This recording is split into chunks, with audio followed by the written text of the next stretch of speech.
السلام عليكم ورحمة الله وبركاته.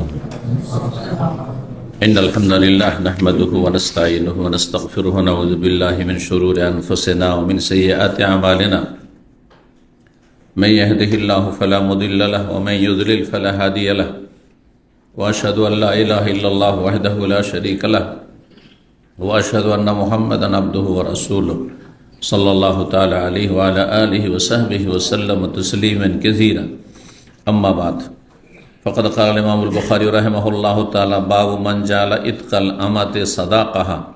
قال حدثنا قتيبة بن سعيد قال حدثنا حماد عن ثابت وشعيب بن الحبهاب عن أنس بن مالك رضي الله تعالى عنه أن رسول الله صلى الله عليه وسلم أعتق صفية وجعل إتقها صداقها. মহান আল্লাহ সমস্ত প্রশংসা সালাত এবং সালাম নাযিল হোক নবী সাল্লাল্লাহু আলাইহি সাল্লামের উপর। আজ মঙ্গলবার 17 শওয়াল 1446 হিজরি মোতাবেক 15 এপ্রিল 2025 আমাদের ধারাবাহিক আলোচনা সহিহুল বুখারীর বিবাহের পর্ব নম্বর 5। ইমাম বুখারীর এই পর্বের অধ্যায় নম্বর 14। বিষয়বস্তু বলছেন ইমাম বুখারী রাহিমাহুল্লাহ, বাবু এই অধ্যায় হচ্ছে এমন এক ব্যক্তি সম্পর্কে, পুরুষ সম্পর্কে, জাআলা ইতকাল আমাতে সাদাকা, যেই ব্যক্তি তার দাস মুক্তিকে তার মোহর হিসাবে গণ্য করল।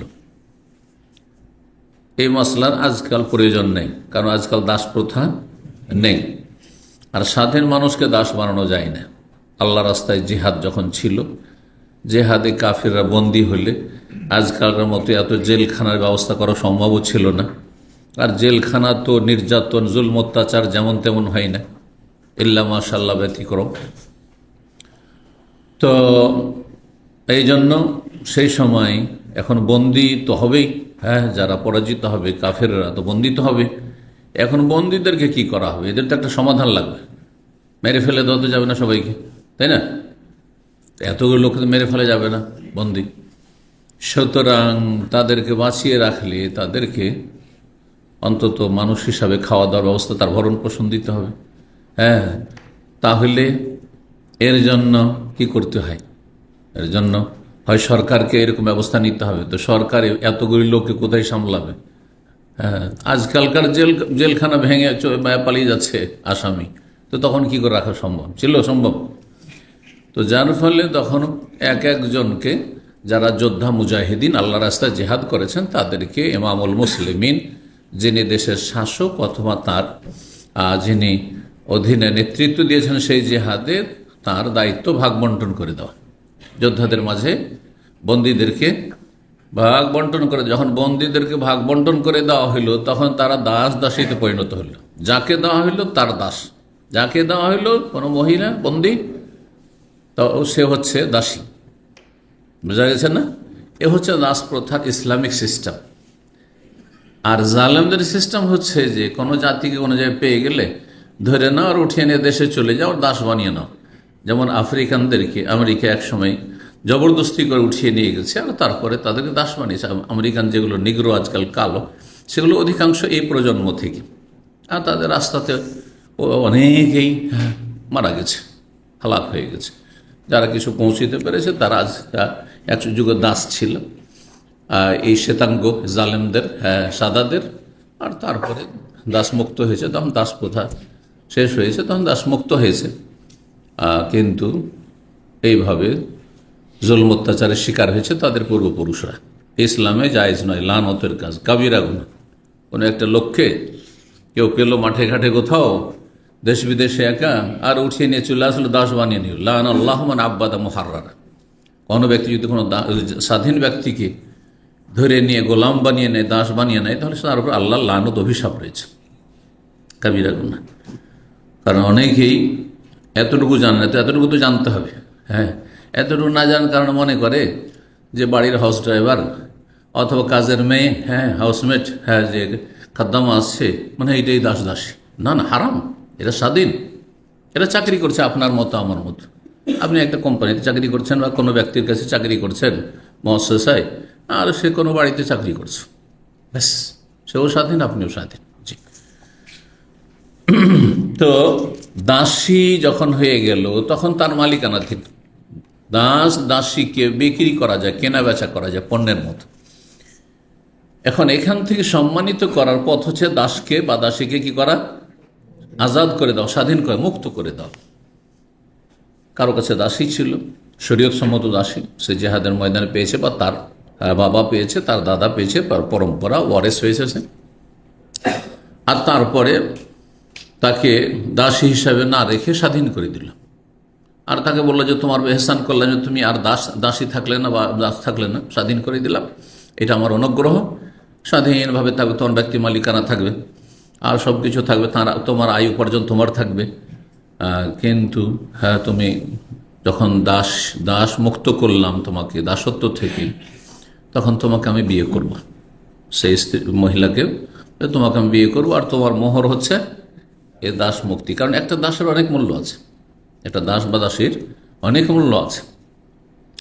সুতরাং সেটাকে কি করলো, মোহরানা হিসাবে গণ্য করলো, আর আলাদা করে মোহর দিল না। জায়েজ, জায়েজ।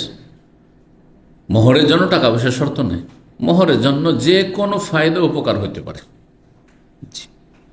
কাউকে একটা ফ্ল্যাট দিয়ে দিল, কোনো মহিলাকে, ওই তো একটা ফ্ল্যাট তোমাকে দিয়ে দিলাম, মোহর হবে না?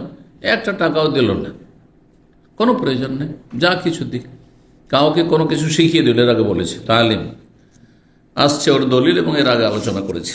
জি, তো কোনো ব্যক্তি যদি দাসীকে দাসমুক্ত করাকে কি করলো, সাদা তার মোহরানা হিসেবে গণ্য করে নিল, সেটাই তার মোহর হয়ে গেল, চলবে কি না? চলবে।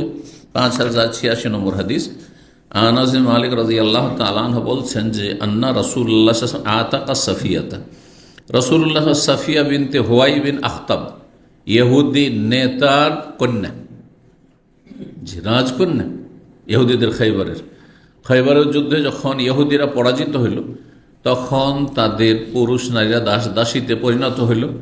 তারপরে তাদেরকে মুজাহিদিনদের মাঝে ভাগ বন্টন করে দেওয়া হইল। দাহিয়া বলে একজন সাহাবী, তার ভাগ্যে জুটল এই সাফিয়া।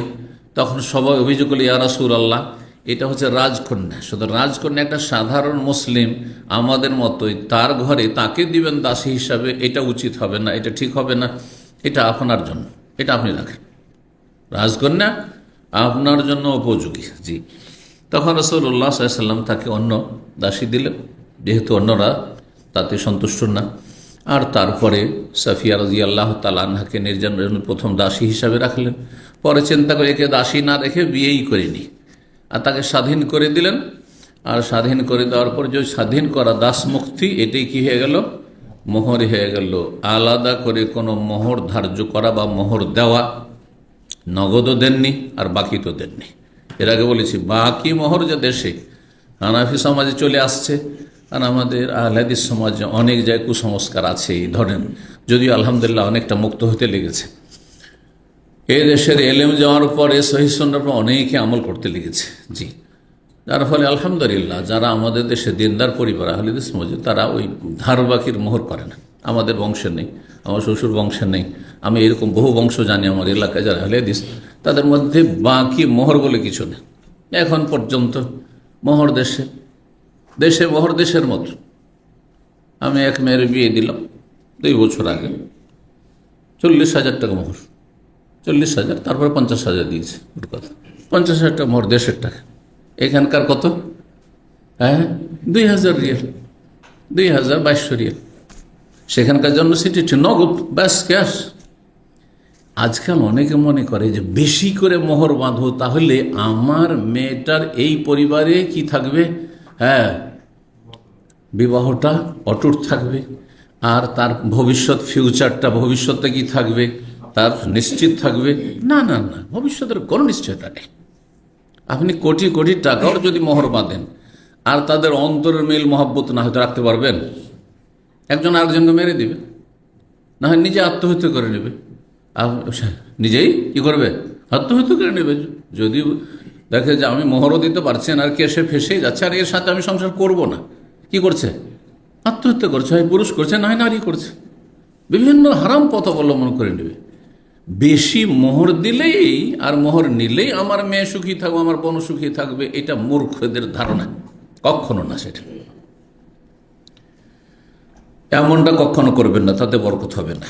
কি বলছিলাম, সেখানকার মতো। কিন্তু এখানে বিয়ে দিলাম 20,000 রিয়াল, সৌদি আরবের মতো, চাইলে যে সৌদি আরবে থাকে, যদি নয় যে একই রকমের সবগুলি হইতে হবে, জানি কোনো অসুবিধা নেই।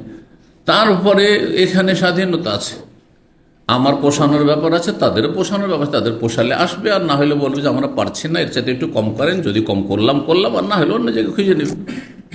খুব সহজ বিয়ে, এতে কোনো রকমের চাপাচাপির বিষয় নেই যে চাপ দিচ্ছে। আপনাকে 5 লাখ টাকা চাইছে, আপনার কাছে বিয়ে করতে গেছেন, আমি 5 লাখ পারবো, 1 লাখ টাকা পারবো, নগদ দেবো, ধার বাকি নয়। রাজি হইলো বিয়ে করলেন, আর না হলে অন্য জায়গায় খুঁজে। এটা হচ্ছে ইসলাম।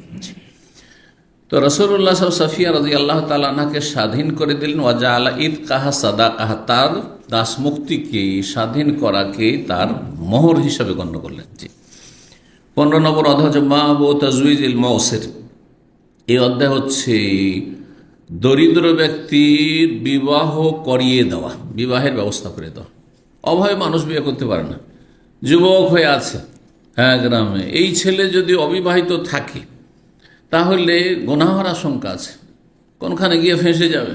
হ্যাঁ, আর ওর বাবারও পয়সা নেই যে বাবা বিয়ে দেবে, পারছেন না, ভাইদেরও পয়সা নেই, ভাইরা বিয়ে দেবে, তো গ্রামবাসী চিন্তা করলেন আমরা বিয়ে দিই।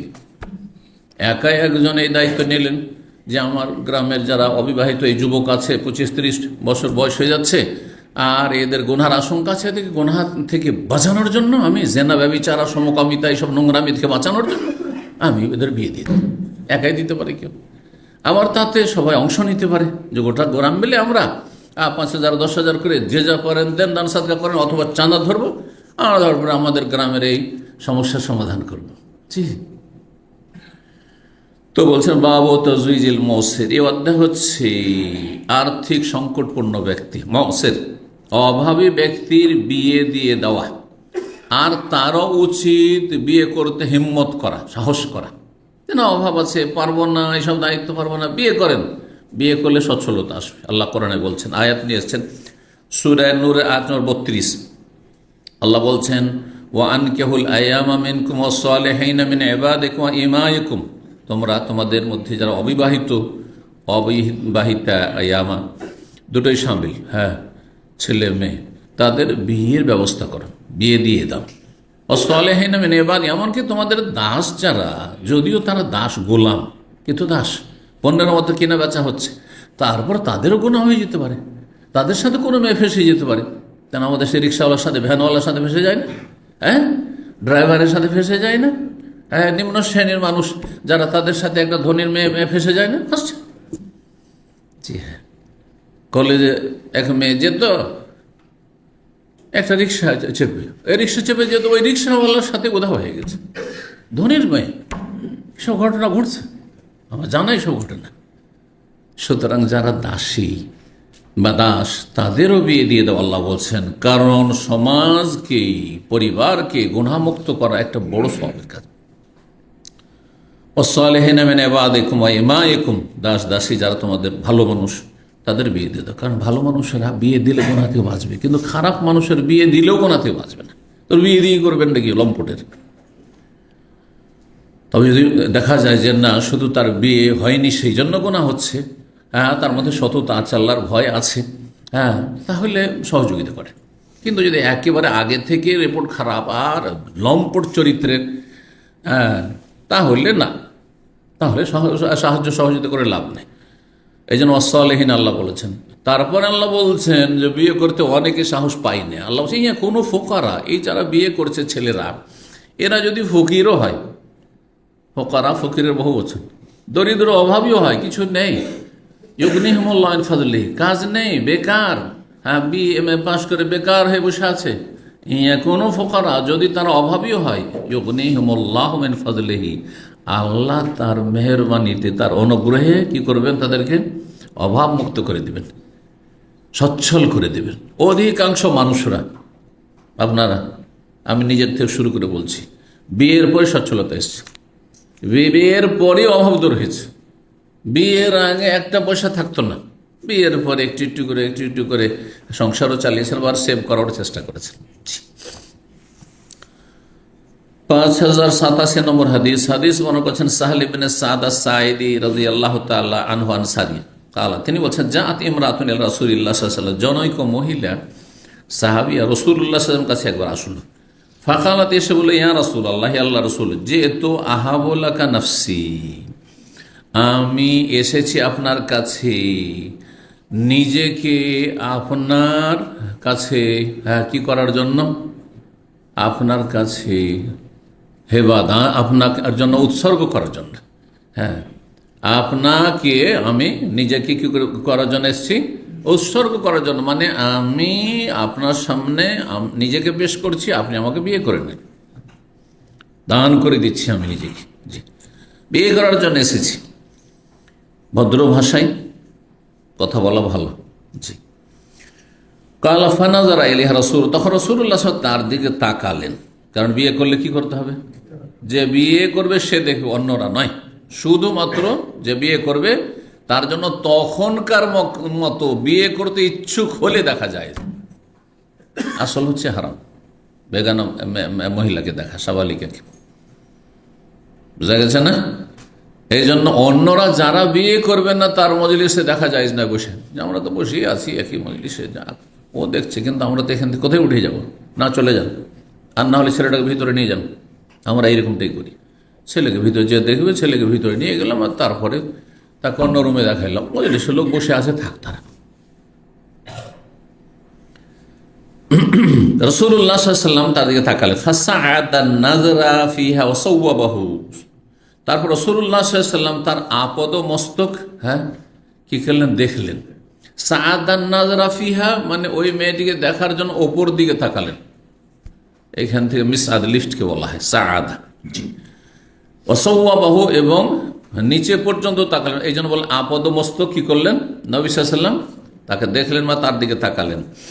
সুম্মা রাসূলুল্লাহ রাসাহু, তারপর রাসূলুল্লাহ সাল্লাল্লাহু আলাইহি ওয়াসাল্লাম তার মাথাটি নিচু করে নিলেন, কারণ বিয়ে করবো না তো দেখতে কেন থাকবো, দেখা হয়ে গেল, মাথাকে কি করলেন, নিচু করলেন। কারণ কোরআনের হুকুম হচ্ছে যে তোমার সামনে যদি কোনো মহিলা বা পড়ে যায় আর চেহারা খোলা থাকে বা শরীরের কোনো অংশ খোলা আছে, কুল্লিল মুমিনিনা ইয়াগুদ্দু মিন আবসারিহিম, মুমিন পুরুষদেরকে বলো যে ওরা যেন দৃষ্টিকে নিচু রাখে। ওয়াকুল্লিল মুমিনাতি, এমনকি নারীদেরকে, সামনে পুরুষরা, বেগানা পুরুষরা হাঁটা চলা করছে রাস্তায়, এইভাবে ফেল করে তাকাবে না যে কে যাচ্ছে, কোনটা ভালো কোনটা কালো, কোনটা স্মার্ট কোনটা হচ্ছে অসভ্য, হ্যাঁ কোনটা আমার চয়েস হয়, না না না না, মোটেই না। ইয়াগুদ্দুনা মিন আবসারিহিম, তারাও যেন দৃষ্টি নত করে রাখে। এই জন্য পরিস্থিতি যদি বাধ্য করে যে আপনাকে এমন জায়গায় বসতে হলে, সেখানে ডানে বামে মহিলা, প্লেনে বসছেন, হ্যাঁ আপনার কেবিন ক্রু যারা ম্যাক্সিমাম মহিলা, তাই না? তাই বলে কি আপনি তাকাইতে থাকবেন?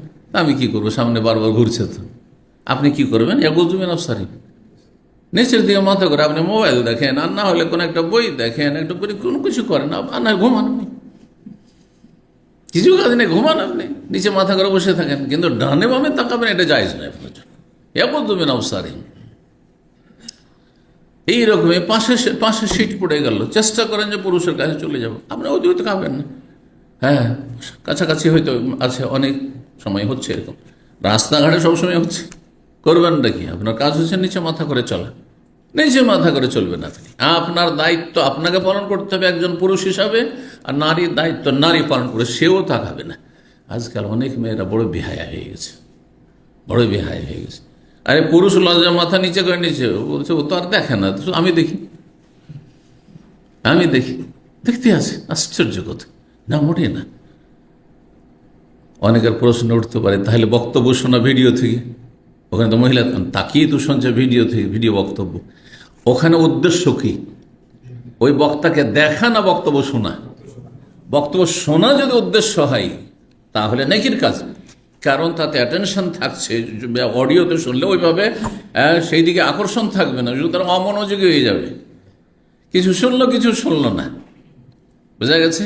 কিন্তু যদি স্মার্ট বক্তা, দেখতে সুন্দর, আর তার দিকে তাকাচ্ছে, আর সে অবিবাহিত হয়তো, আর বারবার করে তাকাচ্ছে সেদিকে, আর তাকে খুব পছন্দ করছে।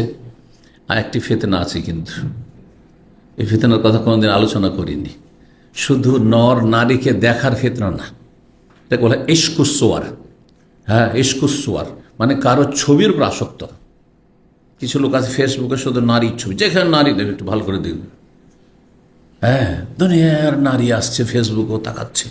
এটা হচ্ছে ইশকুসোয়ার, মানে ছবির কি আসক্তি, ছবির আসক্তি। কোনো মেয়ের দিকে একটা আসক্তি হয়েছে, ইশক, হ্যাঁ প্রেম, যে সেই দিকে শুধু নজরটা যাচ্ছে। আর একটা হচ্ছে ছবি দেখা, ছবি দেখা। যারা পর্নোগ্রাফি দেখে তাদের তো এটার আসক্তি। এই জন্য তোবা করে আবার দেখে, তোবা করে আবার দেখে। আমাকে একজন ট্যাক্সি ড্রাইভার বলছে, এই 1-1.5 বছর আগে, এখানে দাম আমি, আর আলহামদুলিল্লাহ এখানে ইসলাম সেন্টার থেকে হেদায়ত হয়েছে, সই আকি দামুল এসছে, দাঁড়িয়ে রেখেছে। বলছে শেখ, কথায় কথা আর বক্তব্যগুলো আসলে ফেসবুকে শুনতাম, ফেসবুক আর শোনা হয় না। কেন? তো বলছে ফেসবুক বন্ধ করে দিয়েছে। কেন বন্ধ করলেন? বলছে যে কয়েকবার চেষ্টা করলাম যে ফেসবুকে মহিলা দিয়ে তাকাবো না, কিন্তু আবার যখন খারাপগুলি চলে আসে নিজেকে সামলে রাখতে পারি না, খারাপ ছবির দিকে চলে যায়, আমি নিজেকে সামলাইতে পারি না। বারবার কয়েকবার তওবা করেছি, বারবার আবার ওই সব খারাপ যখন সাইটগুলো চলে আসে আমি দেখতে লাগি, একটু দেখি একটু দেখি একটু দেখি। শয়তান এভাবে ইস্তেরসাল, এভাবে কিন্তু পথভ্রষ্ট করে। যার ফলে দেখলাম আমি গুনাহ থেকে যখন তওবা করে নিজেকে ধরে রাখতে পারছি না, ফেসবুকই বন্ধ করে দিয়েছি, শুধু ইউটিউব থেকে ওই বক্তব্যটা শুনছি, আর অন্য কিছু না। সুবহানাল্লাহ। জি, তো কি বলছিলাম, যে বিয়ে করবে সে দেবে, অন্যরা নয়। মজলিসে অন্য লোক থাকলে সেখান থেকে তাদেরকে সরিয়ে দেবেন, আর না হলে সেই ছেলেকে নিয়ে ঘরের ভিতরে গিয়ে, হ্যাঁ একা নির্জনে নয় যে ছেলে মেয়ে কি আধা ঘন্টা ছেড়ে দিলে, এটাও করছে কিন্তু আজকাল। হ্যাঁ, দুইজন একটা ফ্রি হয়ে মত বিনিময় করুক, তাদের মতের মিল হচ্ছে কিনা, মনের মিল হচ্ছে কিনা। 1 ঘন্টা 1/2 ঘন্টা বাবা মা আউট হয়ে গেল, ওই ছেলে মেয়েকে যুবক যুবতী রেখে দিল। হারাম এটি, নির্জন খালওয়াত আর একটি হারাম। ওখানে ওর মা বসে থাকবে, মেয়ের মা বসে থাকবে, মেয়ের বাবা বসে থাকবে, বসে থাকতে হবে, অথবা বোনেরা থাকবে, হ্যাঁ 2-4 জন থাকবে। হ্যাঁ, মাহারাম পুরুষ থাকলে মাহারাম থাকবে, আর যদি হ্যাঁ মহিলা থাকে তো অসুবিধা নেই, তাহলে নির্জনতা হবে না, ফিতনার আশঙ্কা নেই। জি, যা হবে সবার সামনে কথা হবে। বলছেন যে ফালামারা আতিল মার আতো, যখন সে মহিলা দেখলো যে আন্নাহু লাম ইয়াখযে ফিহা শাইয়ান, রাসূলুল্লাহ সাল্লাল্লাহু আলাইহি ওয়াসাল্লাম কোনো চূড়ান্ত ফয়সালা তার বিষয় দিলেন না, বিয়ে করব না করব না, হাও বললেন না, নাও বলছেন, না বলতে লজ্জা পাচ্ছেন, আর হ্যাঁ বলবেন না কারণ বিয়ে তিনি করবেন না এই সময় বা একে। তো বলছেন যখন কোনো চূড়ান্ত ফয়সালা করছেন না রাসূল জালাসাত, তখন মহিলাটি দাঁড়িয়ে থেকে থেকে কি করলো, বসে গেল। আরও মহিলারা বসে আছে, দিনের কথা শুনছে।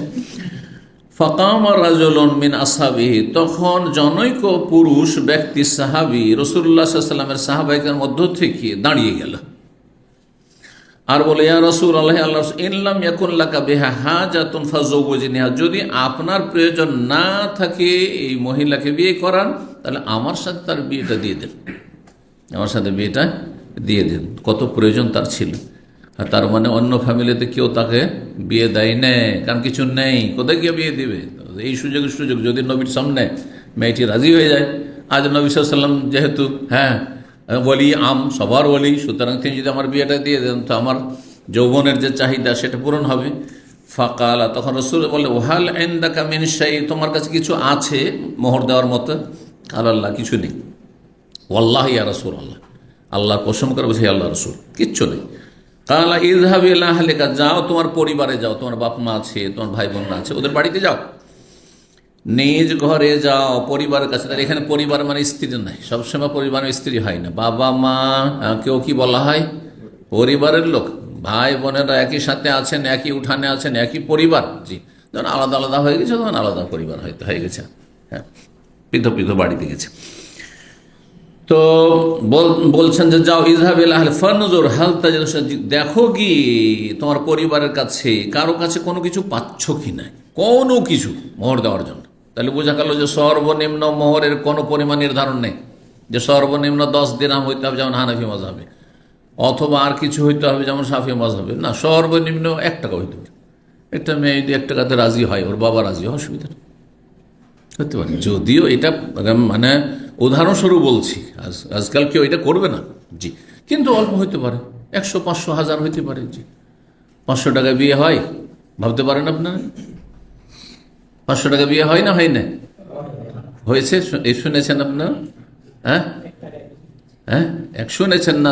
ঘটনা জানতো, কার ঘটনা? ওই এমনি শোনায় অনেক ইচ্ছা নয়, বাস্তবে 500 টাকা।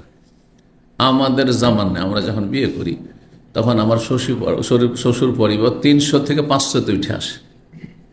আমার মোহর 525 টাকা, নগদ মোহর 525 টাকা, বরকত। এখন ওরা যদি 5 লাখ টাকা, 1 লাখ চাইলেও দিতে পারতাম না আমি, 50,000 চাইলেও দিতে পারতাম না আমি, তাই না করে দিতাম আমি, সোজা কথা, ঠিক কিনা? জি, সেই জন্য বেশি পয়সা পেলেই আপনার মেয়ে সুখী থাকবে এটা কখনো ভাবেন না। তকদিরের ফয়সালা আল্লাহর পক্ষে করা আছে। কার তকদিরে কি আছে? আল্লাহর ফয়সালা, আল্লাহর কাছে চান, যিনি তকদিরের মালিক তার কাছে ভালোটা চান। জি, তো বলছেন যে যাও কিছু তলাশ করো। ফাজা হাবা গেল, সে নবীর কথা শুনে। সোম্মা রাজা, ফিরে আসল বাড়িতে, তন্ন তন্ন করে তলাশ হলো, কত কিছু পেল না। ফাকার আল্লাহি, আল্লাহর কসম করে বলছে, মা ওয়াজাদতু শাইআন, কিছুই পেলাম না বাড়িতে। ফাকালা রাসূলুল্লাহ, রাসূল ছাড়ছেন না ওকে, কি বলছেন? অনজর, দেখো, ওয়ালাউ খাতাম মিন হাদিদ, নবী সাল্লাল্লাহু আলাইহি ওয়াসাল্লাম ভাবছেন যে হয়তো বেশি কিছু পাইনি, কিন্তু একটা লোহার আংটিও যদি পেয়ে যায়। লোহার আংটি, চাঁদিও না, যাও গিয়ে বাড়িতে যদি একটা লোহার আংটিও কারো কাছে পাও, নিয়ে আসো। ফাজাহাব, আবার গেল। সুম্মা রাজা, ফিরে আসলো। ফাকালে, এসে বলছে, লা ওয়াল্লাহি, আল্লাহর কসম করে বলছি, ইয়া রাসূলুল্লাহ, ওয়ালা খাতাম মিন হাদিদ, লোহার একটা আংটিও বাড়িতে পেলাম না। লোহার আংটিও নাই। কোন মূল্য আছে লোহার আংটির? পেলাম না। সুবহানাল্লাহ। ওয়ালাকিন হাজা ইজারি, বিয়ে করার আশা কোন রকম যদি হয়ে যায়, বলছে এই যে লুঙ্গিটা পরে আছে, খালি গায়ে আছে, ওই লোক খালি গায়ে আছে, বলছে এই যে আমি লুঙ্গিটা পরে আছি। কালা সাহাল, সাহাল বর্ণনাকারী বলছেন, মা লাহরিদা, এমনকি তার গায়ে চাদরও ছিল না। তখনকার যুগে দুটো কাপড় পরতো এহরামের মতো, একটা উপরে, যেমন এহরামের কাপড় উপরে গায়ে থাকে, আর একটা নিচে লুঙ্গি। হ্যাঁ, যদি সেলাই করেন তো বাঙালি লুঙ্গি বা উত্তর ভারতের লুঙ্গি, আর যদি বিনা সেলে রাখেন তো কেরালার লুঙ্গি হয়ে গেল। এটাই পার্থক্য, কিন্তু ওটাও লুঙ্গি, কিন্তু ওটাও নামে যাচ্ছে। তো সাহেল বলছেন বর্ণনাকারী যে ওর কাছে একটা চাদর ছিল না, যে ফালাহ নিসফহু, যে অর্ধেক, চলো চাদরটা নাহি গা থেকে নামিয়ে দিয়ে দিবে ওই স্ত্রীকে, আর ওর কাছে অন্তত লুঙ্গিটা থাকলো, যে ইজ্জত ঢাকা হইল। তো কি করবে? এইটাকে ফেড়ে আধা আধি করবে, কোনো কাজে লাগবে না। বলছেন ফাকাল রাসূলুল্লাহ সাল্লাল্লাহু আলাইহি ওয়াসাল্লাম, রাসূল তখন বলে, মা তাসনাউ বিইজারিকা, তোমার এই লুঙ্গি দিয়ে করবেটা কি? লুঙ্গি তুমি পরিধান করে আছো, করবেটা কি এটা দিয়ে? ইন লাবিস্তাহু লাম ইয়াকুন আলাইহা মিনু শাই, তুমি এটা যদি পরে থাকো তাহলে তোমার স্ত্রী বিবস্ত্র থাকবে, তাকে দিলে না, তার মানে হ্যাঁ, তার গায়ে কিছু থাকবে না। ওয়াইন লাবেসাথু, আর যদি তাকে পরিয়ে দাও যে এটা নিয়ে আমার লুঙ্গিটা খুলে ওকে দিয়ে দিলাম, এহরামের হ্যাঁ নিচের অংশ ধরেন যেমন, ওই রকম দিয়ে দিলেন স্ত্রীকে, তাহলে লাম ইয়াকুন আলাইকা মিনহু শাই, তাহলে তোমার শরীরে কোনো কাপড় থাকবে না, তুমি তো উলঙ্গ থাকবে। ফাজালা সাররাজুল, লোক তো নিরুপায় হয়ে বসে গেল, যে আর তো হইল না কাজ, মানে কোনো রাস্তা বের হলো না। লোকটি বসে গেল মজলিসে, পুরুষের দিকে। হাতে যা তালা মজলিস, অনেকক্ষণ যখন বসে থাকলো লোকটি আশায় আশায়, কিন্তু নবী সাল্লাল্লাহু আলাইহি ওয়াসাল্লাম কিছুই বললেন না, অন্য প্রসঙ্গে আলোচনা চলছে, দিনই কথা চলছে। কামা, তখন লোকটি সেখান থেকে উঠে চলে যেতে লাগলো। ফারাহু রাসূল মুওয়াল্লিয়ান, রাসূলুল্লাহ তাকে দেখলেন যে লোকটি চলে যাচ্ছে, লোকটি চলে যাচ্ছে পিঠ ফিরিয়ে। আর মানুষ গেলে পিঠ ফিরিয়ে যায়, তাহলে এখান থেকে কি বোঝা গেল? নবী সাল্লাল্লাহু আলাইহি ওয়াসাল্লামের মজলিস থেকে সাহাবীরা যখন বেরোতেন, গুরুত্বপূর্ণ মাসলা কিন্তু, এই বেদাতীদের খণ্ডনের জন্য মনে রাখবেন, ইস্তেমবাত। হ্যাঁ, নবী সাল্লাল্লাহু আলাইহি ওয়াসাল্লাম চাইতে মর্যাদার আল্লাহর দুনিয়াতে কিছু আছে? কোনো কিছু নেই। আল্লাহর পরে সবচেয়ে বড় মর্যাদা কার? মুহাম্মদ রাসূলুল্লাহ সাল্লাল্লাহু আলাইহি ওয়াসাল্লাম। রাসূলুল্লাহ সাল্লাল্লাহু আলাইহি ওয়াসাল্লাম মজলিস থেকে মুআল্লিয়ান, ওয়াল্লা মানে পিঠ ফিরিয়ে চলে যাওয়া, তাই লোকটি তাহলে কি যাচ্ছিল? স্বাভাবিক যেমন যায় ওইরকম পিঠ ফিরিয়ে চলে যাচ্ছিল, নবী সাল্লাল্লাহু আলাইহি ওয়াসাল্লামের দিকে পিঠ করে, তাই না? আর আজকাল দেখবেন মক্কা মদিনাতে, ভারত, বাংলাদেশ, পাকিস্তানের বেদাতিরা, আমি নিজের চোখে দেখেছি, হ্যাঁ নিজের চোখে, মদিনাতে মক্কাতেও কাবা থেকে বেরোচ্ছে, এই করে বেরোচ্ছে, এইভাবে বেরোচ্ছে, বুঝতে পারছেন? দেখেছি। আর মদিনা মক্কার চাইতে ওদের আদব আর মদিনায় বেশি। আচ্ছা, আর একটা জিনিস দেখবেন বিদাতীদের লক্ষণ, যে মদিনার গজল অনেক আছে তাদের, নাথ শরীফ আর গজল মদিনার আছে, মক্কার নেই কিন্তু আছে। আর মদিনাই থাকার, মদিনায় বসবাস করব, এই যে আমরা বলছি, কেউ বলছেন না মক্কা বসবাস, অথচ মক্কায় বসবাস করলে 1 লক্ষ করে, এক অক্ত বললে 1 লক্ষ, এখানে 1000, কত পার্থক্য। কিন্তু এটা কেন কেউ বলছেন না? তার মানে যদি আমরা সহি আকীদার অনুসারী হয়েও যদি কথাটি বলি, তাহলে বেদাতীদের আমাদের উপর প্রভাব পড়ে আছে, আগে থেকে প্রভাব পড়ে আছে। শুধু একটা দিক আছে যে মদিনায় কেউ ধৈর্য ধারণ করে, সবর করে, মদিনার কষ্ট, ঠান্ডা, গরম, রোদ, বাতাস, এতে কষ্ট করে থেকে, আর্থিক অভাব অনটন, একসঙ্গে খুব অভাব ছিল, অভাবে যদি থাকে মানুষ, অন্য জায়গায় ভালো সুখে খেতে পাবে, গেল না, শুধু মদিনায় থাকলো, তাহলে কুনতু লাহু শাফিয়ান ও শাহিদান ইয়াউমাল কিয়ামাহ, তার জন্য কিয়ামতের দিন আমি সাক্ষী হওয়ার সুপারিশ করব, ঠিক কিনা? হ্যাঁ, এই হাদিসের আলোক যদি এই ফজিলতকে কেন্দ্র করে থাকেন সেটা ভিন্ন বিষয়, কিন্তু শুধু মদিনায় থাকবো, আমি মদিনায় থাকবো, মক্কার কথা বলছেন না, তাহলে মগজে এখন বেদাতীদের কুপ্রভাব পড়ে আছে। মাঝে মাঝে মক্কারও কথা বলেন, হ্যাঁ, যে আল্লাহ করে হয় মক্কা মদিনায় দুটোই বলেন আপনি থাকবো, হ্যাঁ, যেটা আল্লাহ ভালো রেখেছেন, যেখানে ভালো রেখেছেন সেখানেই থাকবো, 2 জায়গার কোনো এক জায়গা হইলেই হবে। জি, তো রাসূলুল্লাহ সাল্লাল্লাহু আলাইহি ওয়াসাল্লাম দেখলেন যে লোকটি চলে যাচ্ছে, তখন আমারা বিহি ফাদইয়া, তখন এক সাহাবীকে নির্দেশ দিলেন যে ওকে ডাকা হোক। ফাদইয়া, তখন ডাকা হলো যে ওকে ডাকো ডাকো ডাকো, চলে যাচ্ছে। ফালাম্মা যা, যখন লোকটি আসলো, তখন নবী সাল্লাল্লাহু আলাইহি ওয়াসাল্লাম জিজ্ঞেস করলেন, মাজা মা কামিনাল কোরআন, তোমার সাথে কোরআনের কতটা অংশ আছে? তোমার সাথে কোরআন অংশ মানে কি? হ্যাঁ, কোরআনের কপি মানে কতটা কোরআন তুমি পড়েছো, জি, বা মুখস্থ আছে। কালা মাই সূরাতু কাযা ও সূরাতু কাযা, আমার সাথে অমুক সূরা অমুক সূরা অমুক সূরা আছে। আদ্দাদাহ, কয়েকটি সূরা গণাইলেন, সূরা কাহাফ আছে, উদাহরণস্বরূপ সূরা ফাতিহা আছে, সূরা ফালাক নাস আছে, ইত্যাদি ইত্যাদি, এইভাবে গণাইলেন কয়েকটি সূরা। ফাকালা, তখন নবী সাল্লাল্লাহু আলাইহি ওয়াসাল্লাম আরো নিশ্চিত হওয়ার জন্য যে এটা শুধু পড়তেই জানো শুদ্ধ নাকি মুখস্থ আছে, তাকরাউহুন্না আন যাহরি কালবিকা, তুমি কি সেইগুলি মুখস্থ পড়তে পারো? মানে সবগুলি মুখস্থ আছে না এমনি দেখে দেখে পড়তে পারো? নাজেরা শুধু। জাহরুল কালব মানে শাব্দিক অর্থ হচ্ছে কলবের পিঠ। তো কলবের পিঠ মানে কি? মুখস্থ।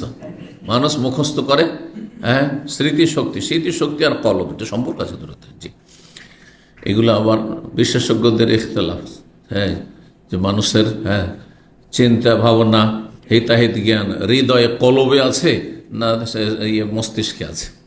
জি, তো তুমি কি সেগুলো মুখস্থ পারো? কালার নাম, হ্যাঁ, এগুলো মুখস্থ আছে আমার। কাল ইযহাব, তাহলে যাও, এক কাজ করো, তুমি এই সূরাগুলি তাকে মুখস্থ করিয়ে দাও, শিখিয়ে দাও, পড়িয়ে দাও। ফাকাদ মাল্লাকতুকা বিমা মা'আকা মিনাল কোরআন, তোমার কাছে যে কোরআনের অংশটুকু আছে, মানে তোমার যে মুখস্থ আছে, তার বিনিময়ে, এটাই মহর, তার বিনিময়ে তোমাকে তার মালিক বানিয়ে দিলাম, মানে তোমাকে তার স্বামী বানিয়ে দিলাম। তাহলে মালিক বানিয়ে দেওয়া বলে বিয়ে দেওয়া যায়, বোঝা গেল। এটা একটি কথা মাসলা মনে রাখেন। বিয়ে দেওয়ার সময় বলতে হবে না যে তোমার অমুকের মেয়ে অমুকের সাথে বিয়ে দিলাম, জরুরি না। যদি এটি ভালো স্পষ্ট যে অমুকের ছেলের, হ্যাঁ, বা অমুকের মেয়ের তোমার সাথে কি করলাম, বিয়ে দিলাম, জাওয়াজতুকা, হ্যাঁ, জাওয়াজতু ইবনাতি। কিন্তু যদি বলে মাল্লাকতু ইবনাতি, আমার মেয়ের, হ্যাঁ, মালিক বানিয়ে দিলাম তোমাকে, তাহলে চলবে। নবী সাল্লাল্লাহু আলাইহি ওয়াসাল্লাম মাল্লাকতু, হ্যাঁ, এখানে বলেছেন তামলিক, নেকাহে তামলিক, মালিক বানিয়ে দেওয়া চলবে। এক কথায় যেটি বিবাহের আপনার অর্থ বহন করে, সেই শব্দ দিয়ে বিয়ে করতে পারবেন। যেমন তালাকের জন্য তালাকই বলতে হবে না, তালাকের অর্থ বহন করে এমন যে কোনো শব্দ স্ত্রীকে বললে তালাক হয়ে যাবে। কেউ যদি বলে আমাদের দেশে তালাকের সাথে বেশি ছেড়ে দেওয়া বলে, যা তোকে ছেড়ে দিলাম, তালাক হয়ে যাবে। স্পষ্ট ভাষা এটি। ছেড়ে দেওয়া মানে কি? তালাক দিয়ে দিলাম। কিন্তু শাব্দিক অর্থ তালাক নয়, শাব্দিক অর্থ হচ্ছে তারাক্ত, ছেড়ে দেওয়া মানে তারাক্ত, কিন্তু তালাক হয়ে যাবে। কারণ আমাদের দেশে পরিভাষা ছেড়ে দেওয়া মানে তালাক। অস্পষ্ট ভাষা হলে তখন নিয়তের শর্ত রয়েছে। হ্যাঁ, কিন্তু অস্পষ্ট ভাষা স্পষ্ট ভাষা তালাক আমি নিয়ত করে বলিনি, আমি একটু রাগে বলছিলাম, ওকে ধমকাবার জন্য বলছিলাম, চমকাবার জন্য, এসব চলবে না, কিন্তু হয়ে গেছে। তালাক শব্দ বলেছেন বা ছেড়ে দেওয়া শব্দ বলেছেন, হয়ে গেছে। জি, বা তোমাকে হারাম করে দিল, হারাম করে দিল। জি, তো নবী সাল্লাল্লাহু আলাইহি ওয়াসাল্লাম তাহলে কোরআনের বিনিময়ে কি করেছেন? বিয়ে দিয়েছেন।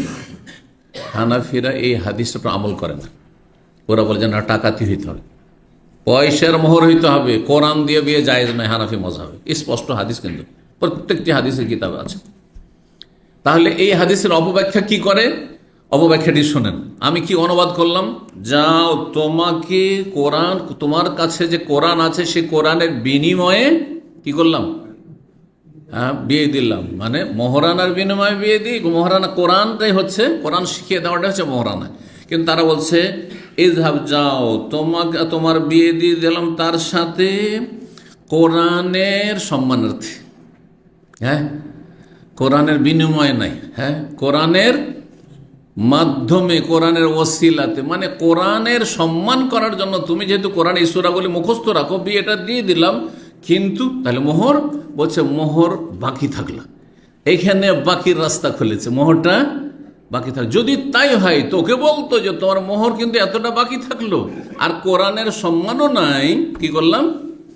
কোরআনের মর্যাদাই তোমার সাথে বিয়ে পড়িয়ে দিলাম। বলেছেন একটিও হাদিসও কিয়ামত পর্যন্ত খুঁজে পাবেন না যে নবী সাল্লাল্লাহু আলাইহি ওয়াসাল্লাম বলেছেন যে বাকি মোহরটা পরে দিয়ে দিয়ে এতটা থাকলো, আর এই কোরআনের সম্মানার্থে যেহেতু কোরআন তোমার মুখস্থ আছে তাই বিয়ে দিলাম।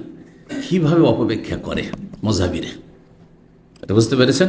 যাতে চোখ খুলে আপনাদের, হ্যাঁ, যে মানুষ নিজের, হ্যাঁ, রাসূলুল্লাহ আদর্শ বাদ দিয়ে যখন অন্য অন্য রাস্তা ধরে নেয়, তখন সহি সহি হাদিসের ভুল ব্যাখ্যা করে নিজেরাও বিভ্রান্ত হয়, অন্যকে বিভ্রান্ত করে। জি, 16 নম্বর অধ্যায় বলছে বাবুল আকফা ফিদ্দিন। বিয়ের ক্ষেত্রে একটি গুরুত্বপূর্ণ বিষয় হচ্ছে সমতা। সমতা বুঝেন?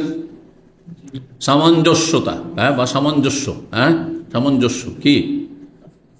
এখন ধরেন একজন আলেম, হাফেজ, হ্যাঁ, পরহেজগার, আর একটা বেহায়া, বেপরদা ঘুরে বেড়াচ্ছে, হ্যাঁ, মাথা খুলে, চুল খুলে। সমতা আছে বিয়ের? না, সমতা নেই।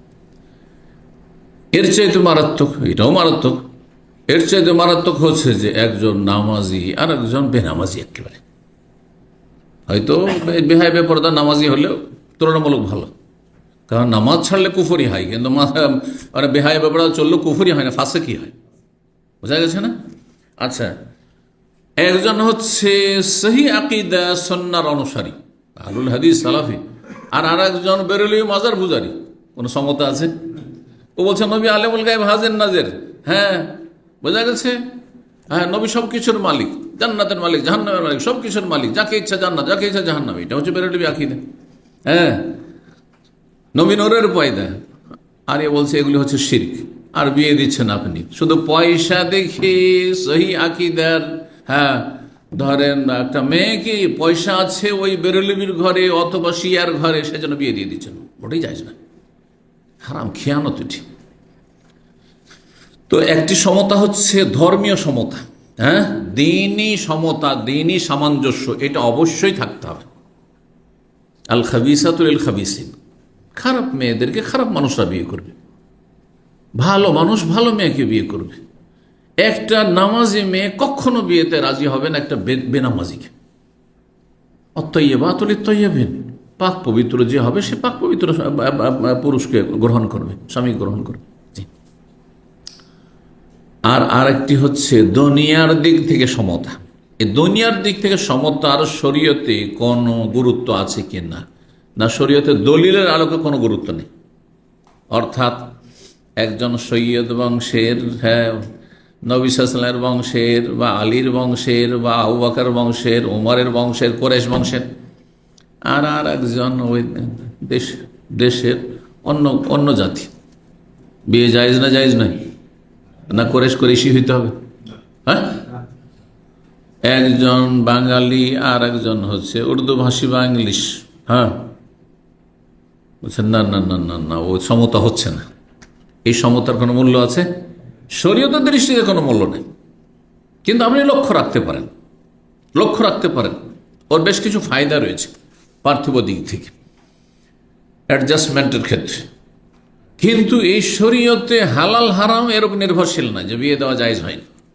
হ্যাঁ, এইরকমই একজন ধনী আর একজন গরিব, একটা রিক্সা চালকের মেয়ে একটা ধনীর ছেলে বিয়ে করেছে, ওকে ওটা বংশ থেকে উচ্ছেদ করে দেয় আমাদের দেশ। হ্যাঁ, যদি গরিবের, আমি একটি ঘটনা জানি, এত গরিবও না, বিড়ি কোম্পানির মালিক, বিশাল বিড়ি কোম্পানির মালিক, দাদা বুঝতে পেরেছেন, ভারত বাঙালি। তার বিড়ি কোম্পানির যে হেড অফিস দিল্লিতে, সেই অফিসের জিএম জেনারেল ম্যানেজার তার মেয়েকে বিড়ি কোম্পানির মালিকের ছেলে বা কয়েক ভাই তার আছে, তাদের এক ভাইয়ের ছেলে বিয়ে করে নিয়েছে। একটু প্রেম হয়ে গেছে, জেনারেল ম্যানেজার অন্য বংশের, সে তাদের যেহেতু আন্ডারে বেতনভুক্ত, আর এরা হচ্ছে বিজনেসম্যান, বিয়ে করে নেওয়াই এখন পর্যন্ত ভাই ভাই সম্পর্ক ছেদ হয়ে আছে। কত বড় অন্যায় কাজ এগুলো, বুঝতে পারছেন? অথচ সেই যে জিএম, সে ধার্মিক ছিল, করোনাতে মারা গেছে রাহিমাহুল্লাহ, আর সে আমার খুব ভক্ত ছিল, আমার আলোচনা শুনত সে। আর শোনার আজকে থেকে 10-12 বছর আগে একবার হঠাৎ করে টেলিফোন বলছে আমি অমুক বলছি। পরে অনেকবারই দেখা হয়েছে, দিল্লিতে দেখা হয়েছে, একসাথে রেস্টুরেন্টে খাওয়া দাওয়া হয়েছে। আর তারপরে অনেকবার ওনার বাড়ি রাখতেন, কিন্তু যাওয়া হয়নি। মক্কায় দেখা হয়েছে, হজে এসছেন, দেখা হয়েছে। সুবহানাল্লাহ, হঠাৎ করোনার সময় মেসেজ দিচ্ছি, ওর ছেলে অথবা ওর ওয়াইফ উত্তর দিচ্ছে যে উনি তো মারা গেছেন রাহিমাহুল্লাহ তাআলা। জি, সহিহ আকীদার মানুষ। জি, কিন্তু আচ্ছা, তারপরে দুজনে শিক্ষিত, এমন নয় যে অশিক্ষিতকে বিয়ে করেছে। মেয়েটা হয়তো মেডিকেল ডাক্তার, ও মনে হয় ডাক্তার, তো এই দিক থেকেও সমতা আছে। কিন্তু ওই যে আমাদের গোলাম, এটা আমাদের চাকরি করে ওর বাবা, আর তুই তার মেয়েকে বিয়ে করবি, বুঝতে পারছেন কত জাহিলিয়াত আমাদের সমাজে আছে। এটা একটা নজির হিসাবে বললাম, নাম বললাম না যে গীবত হয়ে যাবে। কিন্তু এইরকম ঘটনা অনেক জায়গায় হচ্ছে। এইরকম সমতার কোনো মূল্য নেই ইসলামে, ইসলামের দৃষ্টিতে কোনো মূল্য নেই। জায়েজ না জায়েজ এর উপর নির্ভরশীল নাই। তবে আপনি যদি মনে করেন যে আমি একই ভাষাভাষীতে বিয়ে শাদী দেব, যাতে করে, এটা আমিও খেয়াল করি, কারণ এতে যেই কাছাকাছি হতে পারে, অন্য ভাষাভাষীতে খানিকটা জটিলতা আসতে পারে। আমাদের সমাজে নিও মুসলিমকে অনেকে মেয়ে দেয় না, নিও মুসলিম মেয়েকে বিয়ে করতে চায় না। জানেন কি এই ঘটনা? শুধু আমাদের সমাজে না, গোটা ভারত, দক্ষিণ ভারতে, কেরালায়, সুবহানাল্লাহ, নিও মুসলিম মেয়েকে, ছেলেকে তো বিয়ে দিতে চাইবে না, মেয়েকে বিয়ে করতে চাইবে না। আমাদের দায়ীরা বলে এগুলো জেহালত। আর হতে পারে আপনার চাইতে ধার্মিক দিনদার হয়েছে, সে জাহান্নামের রাস্তা থেকে উঠে এসছে। হ্যাঁ, তার অন্তরকে আকৃষ্ট করা উচিত, তার পাশে দাঁড়ানো উচিত। সুতরাং এই ধরনের ধ্যান ধারণা মোটেই জায়েজ নাই। তবে যদি আশঙ্কা থাকে যে ঈমান কতটা মজবুত হয়েছে, হতে পারে আবার যদি ফিরে যায়, ইত্যাদি ইত্যাদি, তাহলে এগুলো অবশ্যই নিশ্চিত হইতে হবে। তারপরে অন্য ভাষায় বিয়ে দেবো, ভাষা বুঝতে শিখতে, বা ওদের সাথে ওদের সংস্কৃতি সভ্যতা বেশ কিছুটা পার্থক্য রয়েছে, সেগুলোর সাথে হয়তো মিশে মেল মহব্বত হওয়া, ভালোবাসা সম্প্রীতি হয়তো অতটা হবে কি না, এই বিষয়গুলি যদি লক্ষ্য রাখে তো জায়েজ। যে আমি আমার ভাষাভাষী ছাড়া অন্য কোথাও বিয়ে দেব না, জায়েজ, কোনো অসুবিধা নেই। কিন্তু আপনি তার ভিত্তিতে জায়েজ না জায়েজের ফতোয়া দেবেন, এটা জায়েজ না। কিন্তু কিছু ফোকাহাদের কাছে আছে, আমরা হেদায় ওয়াকিয়া পড়েছি সেসব কিতাবগুলিতে, অর্থাৎ হানাফি মাযহাবের ফিকহাতে আছে যে তাঁতির সাথে অন্যদের বিয়ে চলবে না, মানে তাঁতির একে ছোট মনে করা হয়েছে। তাহলে বুঝতে পারছেন, বুঝেন, তাঁতি বুঝেন? এক সময় যখন হ্যান্ডলুম ছিল, তারপরে তো পাওয়ারলুম আসলো। জানি না হ্যান্ডলুম আর পাওয়ারলুমও বুঝেন কিনা আপনারা অনেকে। ওই যে কাপড় বোনানি হয়, কাপড় বোনানো, জি। এই জন্য ইমাম বুখারী রাহিমাহুল্লাহ বলছেন যে পার্থিব দিক থেকে কফু সমতার কোনো প্রয়োজন নেই, হইলো হইলো, না হইলো না হইলো। হ্যাঁ, কিন্তু বাবুল আকফাই ফিদ্দিন, দিনের ক্ষেত্রে অবশ্যই সমতা থাকতে হবে। জাহান্নামী আর জান্নাতের যেন বিয়ে না হয়, একজন জাহান্নামী, একজন জান্নাতি। একজন জান্নাতের রাস্তায় চলছে, আর একজন জাহান্নামের রাস্তায় চলছে। আর দিলেন বিয়ে পয়সা দেখে, শুধু দিলেন নেতৃত্ব ক্ষমতা দেখে, যে ওরা ও এমপি তো মিনিস্টার, ও মুখ তো মুখ, অথবা বিদেশি পাসপোর্ট আছে। না, মোটেই জায়েজ না, হারাম, খেয়ানত। যেমন মুসলিমের কাফের সাথে বিয়ে জায়েজ না, মুসলিমের কাফের সাথে বিয়ে জায়েজ না, একমাত্র আহলে কিতাব মেয়েদের ক্ষেত্রে। কিন্তু আপনি মুসলিম মেয়েকে কাউকে দিতে পারেন না, কারণ মেয়ে পুরুষের তুলনায় দুর্বল। যদি কাফেরের সাথে বিয়ে হয়ে যায় তাহলে সে আবেগী বেশি, সুতরাং সে জাহান্নামের রাস্তাকে চয়েস করে নেবে, স্বামীর রাস্তাকে চয়েস করে নেবে। এইরকমই বেদাতি সমাজে আপনি মেয়ে দিবেন, এটা জায়েজ নাই। কিন্তু বেদাতিদের মেয়ে যদি মনে করে যে নমনীয় আর মেনে নিবে, আর নম্রতা আছে, আগ্রহ দিন জানা আছে, তাহলে তারপরেও সতর্কতা অবলম্বন করবেন, কারণ এইরকম ঘটনা ঘটতে আছে। আজকে থেকে 8-10 বছর আগে, 5-7 বছর আগে আমাদের এক ছাত্র চলে গেছেন, ব্রাহ্মণবাড়িয়ার চলে গেছেন। দীর্ঘদিনের ছাত্র, 15-20 বছরের ছাত্র ছিল, অনেকেই চেনবেন। তার 4 মেয়ে হওয়ার পরে তার স্ত্রী তালাক নিয়ে চলে গেছে। এই নয় যে আহলে হাদিস আর বেরোলি মাজার পূজারি, কওমি দেওবন্দি, তবলিগেরা, এই যারা মসজিদ ভাঙছে এরা, এই জালেমরা, কথা বুঝতে পেরেছেন? কিসের জন্য? কারণ ওর এক শালা হচ্ছে কওমি হুজুর, হাটহাজারি পড়া। ও শুধু ফতোয়া দেয় যে লামজহাবি গैर মুকাল্লিদ, এরা গোমরা, পথভ্রষ্ট। আর ওর স্ত্রীকে চেষ্টা করে, এত চেষ্টা করেছে, না আমার ভাইয়ের চাইতে তুমি বেশি জানো না, আমার ভাই হুজুর আলেম, তুমি কি, তুমি সৌদি আরবে তো কাজ করতে গেছো। 8-10 বছর চেষ্টা করেছে, পারেনি, তালাক হয়েছে। তালাক হওয়ার পরে দ্বিতীয় বিয়ে করে এখন তারপর ছেলে হয়েছে, ছেলে মেয়ে হয়েছে। সেই ঘটনা নাম বলতে হবে, এটাতে গীবত হবে, নাম বললে নাহিদ, আমাদের চেনেন নাহিদকে, চেনেন? আল্লাহ হেফাজত করুন। এই জন্য সতর্ক, সাবধান। কোনো জরুরি রয়েছে আপনি সহি আকিদা পরিবারে বিয়ে শাদী দেন, বিয়ে শাদী করেন। জি, মেয়ের ক্ষেত্রে তো মোটেই না। আর ছেলে যখন বিয়ে দেবেন, আপনি যদি দেখেন যে এমন বেদাতি তারা কাছাকাছি এবং তারা হকের তলাশ আছে, তাদের চেষ্টা করলে চলে আসবে, এরকম সময় তাহলে দেন। আর মেয়ে কখনো বেদাতি ঘরে দেবেন না, না হলে চাপের মুখে সে জাহান্নামের রাস্তা ধরে নেবে, গোমরাহির রাস্তা ধরে নেবে। আর এর বহু ঘটনা আছে। জি, বাবুল আফাফিদ্দিন। তো ধর্মের ক্ষেত্রে কি হইতে হবে?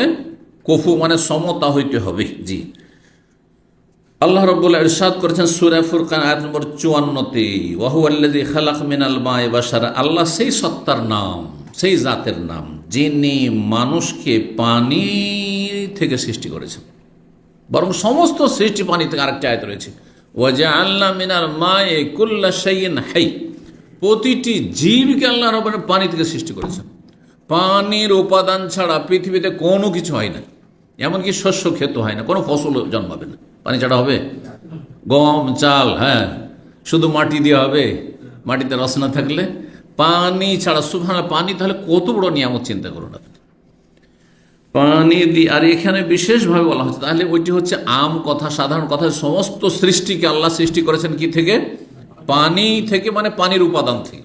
পানির উপাদান প্রত্যেক সৃষ্টিতে আছে। আর এখানে বলা হচ্ছে বিশেষ করে মানব জাতিকে আল্লাহ কি করেছেন? পানি থেকে সৃষ্টি করেছেন। কারণ আদম আলাইহিস সালামকে, এর দুটো ব্যাখ্যা। একটা হচ্ছে আদম আলাইহিস সালামকে যখন সৃষ্টি করেন তখন আল্লাহ নিলেন মাটি, আর তারপরে পানি, আর তারপরে দুটোকে মিশিয়ে আল্লাহ কি করলেন? কাদা হইল। তারপরে কাদা থেকে তার দেহটা গঠন হইল, আর গঠন করার পরে তারপরে তাতে রূহ সঞ্চার করলেন আল্লাহ রাব্বুল আলামিন। এটাই না? তাহলে শুধু মাটি দিয়ে তো আমরা, মাটির তৈরি মানে মাটিতে পানি আছে, মাটি পানি দুটো দিয়ে তৈরি আমরা। এই জন্য শুকনো মাটি নয়, তিন বলা হচ্ছে, কাদা মাটি দিয়ে আল্লাহ তৈরি করেছেন। যদিও অন্য জায়গায় শুধু তোরাব, ধুলার কথা রয়েছে, বা মাটির কথা রয়েছে, কিন্তু বিভিন্ন অবস্থাগুলি বর্ণনা করা হয়েছে। প্রথম ছিল সেটা মাটি বা ধুলো, আর তারপরে তাতে পানি মিশিয়ে কাদা বানানো হয়েছে। আর শুধু কাদা না, অন্য জায়গা হচ্ছে গন্ধযুক্ত কাদা। তার মানে কাদা সানার পরে যদি 1 মাস, 2 মাস, 6 মাস ফেলে রেখে দেন, তাহলে কি হয়ে যাবে? কাদার একটা গন্ধ আছে। মানে পুকুরগুলো যখন শুকায় আমাদের দেশে, বা জলাশয় শুকায়, কত গন্ধ ছড়ায়। জি, তো কর্নিশে যারা বসবাস করেন তারা, আমি নিজের বাসা থেকে গন্ধ পাই। জোয়ারের পরে যখন ভাটা হয়, পানি নিচে নামে, তখন এমন গন্ধ আসে, জানলা খোলা তাহলে ঘরের মধ্যে গন্ধ আসে। তো আল্লাহ বলছেন যে মানুষকে পানি থেকে সৃষ্টি করেছিল, অর্থ এটি একটি যে প্রথম আদমকে যখন সৃষ্টি করেন তাতে পানি ছিল, পানির উপাদান ছিল। আর দ্বিতীয় হচ্ছে আদম আর হাওয়া ছাড়া বাকি সবাইকে আল্লাহ পানি থেকে, মানে শুক্রবিন্দু থেকে, বীর্য থেকে আল্লাহ সৃষ্টি করেছেন। এই মা মানে তাহলে বীর্যের পানি, শুক্রবিন্দু। জি। ফাজা আল্লাহ নাসাবান ওয়া সেহরান, তারপরে আল্লাহ তাদেরকে বিভক্ত করেছেন, ভাগ করেছেন কিসে? বংশীয় সম্পর্কে এবং বৈবাহিক সম্পর্কে। মানুষের সম্পর্ক হচ্ছে দুই রকম সম্পর্ক, একটা বংশের সম্পর্ক, আরেকটি হচ্ছে এটা আমার মায়ের বংশ, মামা বংশ, নানা বংশ, এটা হচ্ছে আমার বাবার বংশ, আর এটা হচ্ছে আমার শ্বশুর বংশ। হলো না? চলো, এই দুটো সম্পর্ক আল্লাহ করেছেন। জি। ওয়াকানা রব্বুকা কাদিরা, এবং রব সর্বশক্তিমান। 5088 নম্বর হাদিস বর্ণনা করছেন আয়েশা রাদিয়াল্লাহু তাআলা আনহা, বলছে আন্না আবু হুযায়ফা ইবনে উতবা ইবনে রাবিয়া ইবনে আব্দুশ শামস, আবু হুযায়ফা নামক সাহাবী, যিনি উতবা বিন রাবিয়া বিন আব্দুশ শামসের ছেলে সন্তান ছিলেন। জি। এরা সব কাফের নেতা ছিল মক্কার। ওয়াকানা মিম্মান শাহিদা বাদরান, আর আবু হুযায়ফা রাদিয়াল্লাহু এত বিশিষ্ট সাহাবী ছিলেন যে বদরে তিনি উপস্থিত। বদরের সংখ্যা কত ছিল? 313 জনের একজন তিনি ছিলেন। কত বিশিষ্ট সাহাবী কে? আবু হুযায়ফা। বলছেন নবী সাল্লাল্লাহু আলাইহি ওয়াসাল্লামের সাথে তিনি বদরেও হাজির হয়েছিলেন। তিনি পালক পুত্র নিয়েছিলেন, তাবান্না সালেমান, সালেম নামক এক ছেলেকে তিনি পালক পুত্র হিসাবে গ্রহণ করেছিলেন। ওয়ান কাহাহু বিনতা আখিহি, তারপরে তার বিয়ে দিয়ে দিয়েছিলেন তার ভাতিজির সাথে। তার ভাতিজির নাম ছিল হিন্দ বিনতুল ওয়ালিদ বিন উতবা বিন রাবিয়া। তাহলে এই মেয়ের বংশ হচ্ছে কোরাইশ বংশ, আব্দুশ শামস। রাসূলুল্লাহ সাল্লাল্লাহু আলাইহি ওয়াসাল্লামের, বলেন, রাসূলুল্লাহ সাল্লাল্লাহু আলাইহি ওয়াসাল্লামের বাবার নাম আব্দুল্লাহ, আব্দুল্লাহর বাবার নাম আব্দুল মুত্তালিব, আব্দুল মুত্তালিব বাবার নাম হাশেম। হাশেমের কয় ভাই ছিল? 11 ভাই ছিল। তার মধ্যে একটা মুত্তালিব ছিল, একটা ছিল আব্দুশ শামস, আর একটা হচ্ছে নওফাল। জি। তো এই আব্দুশ শামস বংশের, কোরাইশ বংশের মেয়েটি ছিল। আর ছেলে একই ছিল অন্য বংশের, মানে কোরাইশ বংশের মতো শ্রেষ্ঠ ছিল না, বরং সে ছিল ওহুয়া মাওলা লিমরাতি মিনাল আনসার, শুধু ছোট বংশের নয়, বরং সে একজন দাস ছিল যাকে স্বাধীন করা হয়েছিল, স্বাধীনকৃত দাস। গোলামের যুগ কাটিয়েছে এক সময় গোলাম ছিল, সেই গোলাম থেকে দাস মুক্ত হওয়ার পরে তারপরে ছেলেটিকে ভালো লেগেছে, তখন বিয়ে দিয়ে দিয়েছেন। কে বিয়ে দিয়েছেন? এই আবু হুযায়ফা, বিশিষ্ট সাহাবী, তার ভাতিজির। জি। তাহলে বোঝা গেল যে বংশের ক্ষেত্রে সমতা থাকতে জরুরি নয় যে আমরা খুব সম্ভ্রান্ত বংশ। জি। সিলেটের আমাদের এক খাস ছাত্র ছিল একসময় 2005-এর দিকে, সে বলছে আমরা হচ্ছি সেখানকার জমিদার বংশ, চৌধুরী, আর আমাদের কিছু প্রজা, এখনও তারা প্রজা আছে। তো এখন যেহেতু ওই সেই জমিদারিটা উঠে গেছে, শেষ হয়ে গেছে, তারপরে ওরা জানে যে পরম্পরা আমার বাপ দাদার কি ছিল, প্রজা ছিল সব, গোলাম ছিল সব, আর এরা ছিল আমাদের জমিদার সব। বোঝা গেছে? যার ফলে ওদেরকে যদি বিচার সালিসে ডাকিও কোনো মজলিসে, ওরা চেয়ার খালি আছে, বেঞ্চ খালি আছে, বসবে না, নিচে বসবে। আল্লাহ এখন পর্যন্ত আছে। এগুলো উঠাইতে হবে, এগুলোকে উৎখাত করতে হবে, এগুলো ইসলাম সমর্থন করে না। এগুলো তো হিন্দু ধর্ম। হ্যাঁ, হিন্দু ধর্ম, যে হিন্দু ধর্মের 4টি কাস্ট আছে, ব্রাহ্মণের ধারে কাছে যেতে পারবে না সেই বৈষ্ণব অথবা শূদ্র, জি, অথবা ক্ষত্রিয়, জি। আর মন্দিরের কাছেও যেতে পারবে না, মন্দিরের বাইরে থেকে দিয়ে যা ভাগ, হ্যাঁ তোর দ্বারা পূজা করা হবে না, তোকে ভগবান তার পা থেকে সৃষ্টি করেছে, না হয় তোকে রাম থেকে সৃষ্টি করেছে, নয় বাহু থেকে সৃষ্টি করেছে, আর আমাদেরকে এই মুখমণ্ডল থেকে সৃষ্টি করেছে। এটা হিন্দু ধর্ম। তা আপনাদের মধ্যেও যদি এটা থাকে যে আমরা ছোট আর বড়, তাহলে আপনাদের মধ্যেও তো হিন্দুত্ববাদ আছে। জি, আল্লাহ হেফাজত করুন। বলছেন যে বিয়ে দিয়েছিলেন তার ভাতিজির, তার যে ভাতিজির নাম ছিল হিন্দ বিনতুল ওয়ালিদ, আর এই ছেলেটি সালেম ছিল মাওলা ইমরাত আনসারীদের জনৈক মহিলার স্বাধীনকৃত দাস, সে দাস ছিল, মদিনায় তাহলে বিয়ে হয়েছে। কামা তাবান্না জায়দান, যেমন নবী সাল্লাল্লাহু আলাইহি ওয়াসাল্লাম পালক পুত্র হিসাবে নিয়েছিলেন কাকে? যায়েদ ইবনে হারেসাকে, ওই রকম আবু হুযায়ফাও পালক পুত্র নিয়েছে। কিন্তু পালক পুত্রে এতটুকু শুধু যে আমি তাকে দেখাশোনা করব, আমার বাড়িতে খাবে দাবে, তাকে খাওয়াবো, মানুষ করে দেবো, পড়িয়ে দেবো, ব্যাস। কিন্তু জমি জায়গা ভাগ হারাম। হ্যাঁ, তারপরে হেজাব পর্দা হ্যাঁ করতে হবে আপনার স্ত্রীকে, আপনার বোনের আগে পর্দা করতে হবে, সে আপনার সন্তান নয়। তো বলছেন ওয়াকান মান তাবান্না রাজুলান ফিল জাহিলিয়াতি, আর সেই ব্যক্তি এমন ব্যক্তি ছিল যে সে একজন মানুষকে জাহিলিয়াতের যুগে পালক পুত্র হিসাবে নিয়েছিল। ওয়াকান মান তাবান্না রাজুলান ফিল জাহিলিয়া, কোনো ব্যক্তি যদি কোনো কাউকে জাহিলি যুগে পালক পুত্র হিসাবে গ্রহণ করত, তাহলে কি করতো? দাহুন নাস এলাইহি, তাহলে তার সাথে সম্পৃক্ত করে মানুষ ডাকত। এই জন্য যায়েদকে মক্কার লোকেরা যায়েদ বিন মোহাম্মদ বলে ডাকত, যায়েদ বিন হারেসা বলতো না। এখন আমাদের দেশে পালক পুত্র নিলে ওর বাপকে একবার নিশ্চিহ্ন করে দেয়, বাপের নাম নিশানা পর্যন্ত, কাগজপত্র ডকুমেন্টও বদলে দিচ্ছে, হারাম কাজ এগুলো।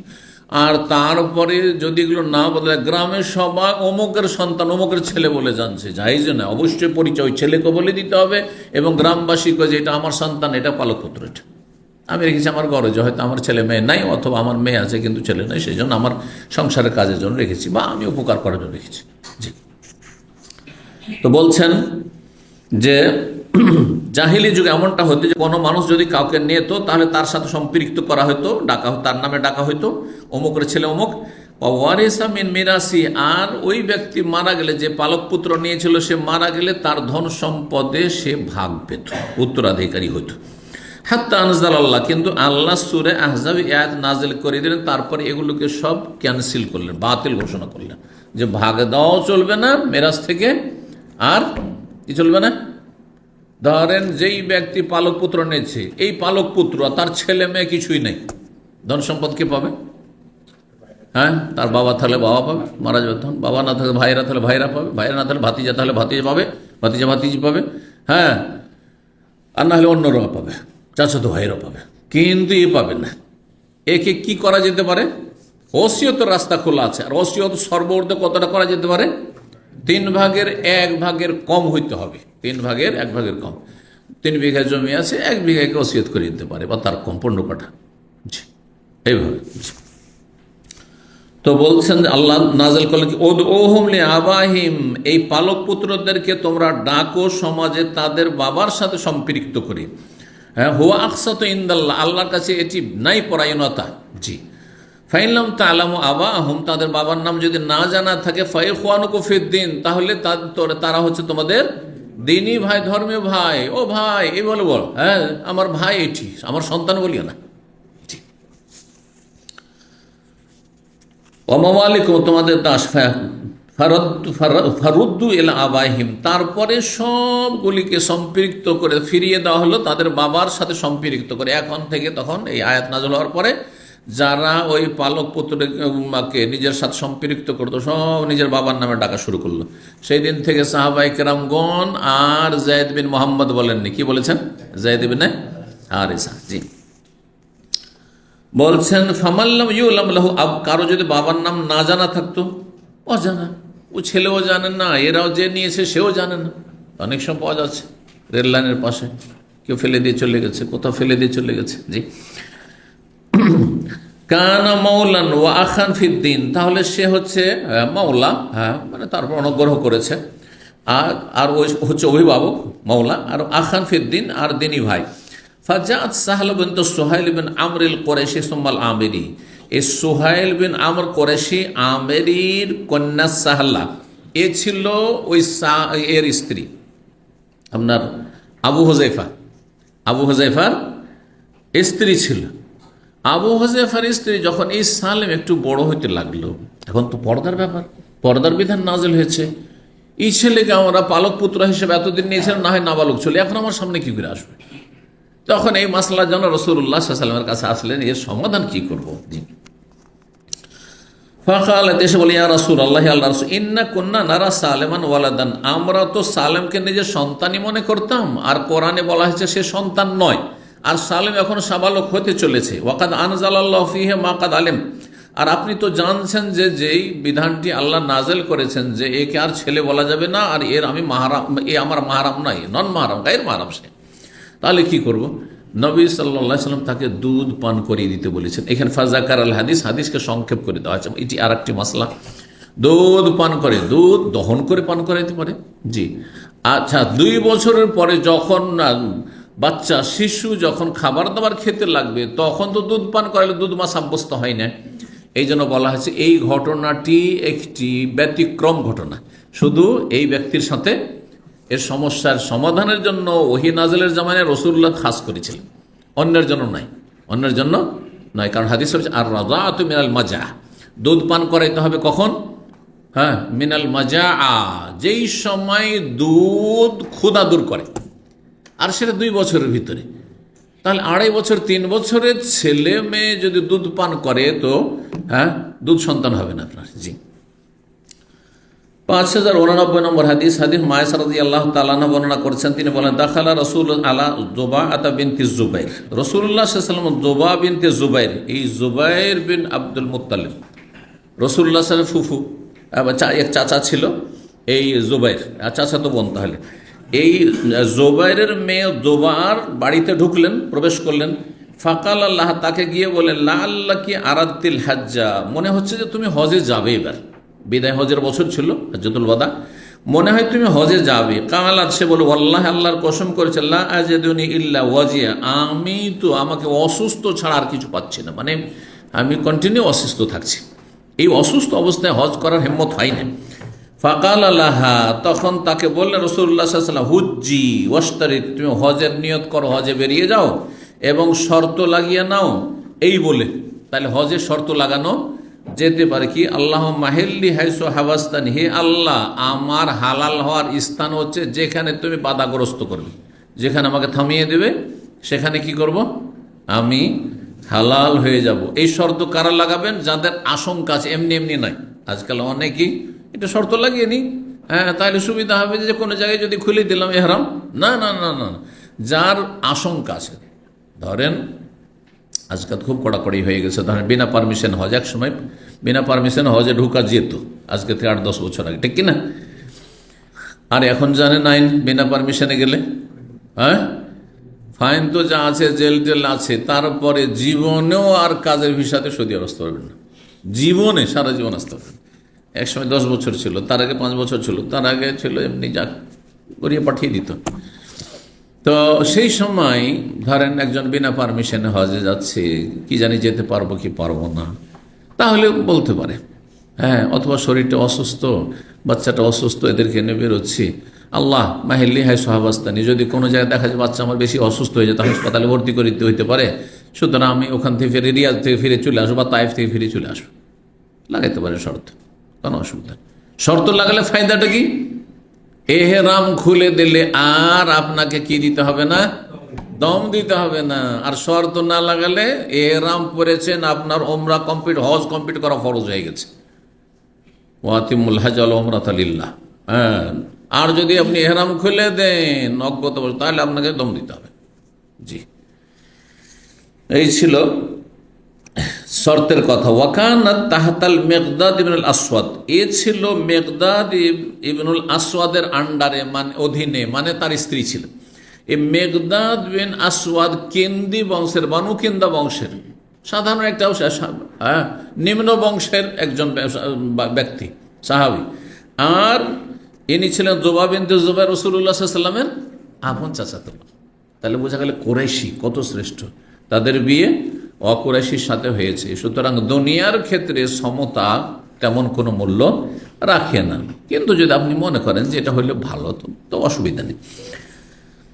5090 নম্বর হাদিস, হাদিস বর্ণনা করছেন আবু রাদিয়াল্লাহু তাআলা আনহু বলছেন, নবী সাল্লাল্লাহু আলাইহি ওয়াসাল্লাম, তুনকাহুল মারআতু লিআরবাঈন, নারীদেরকে বিয়ে করা হয় বা নারীকে বিয়ে করা হয় 4টি বৈশিষ্ট্য গুণ দেখে।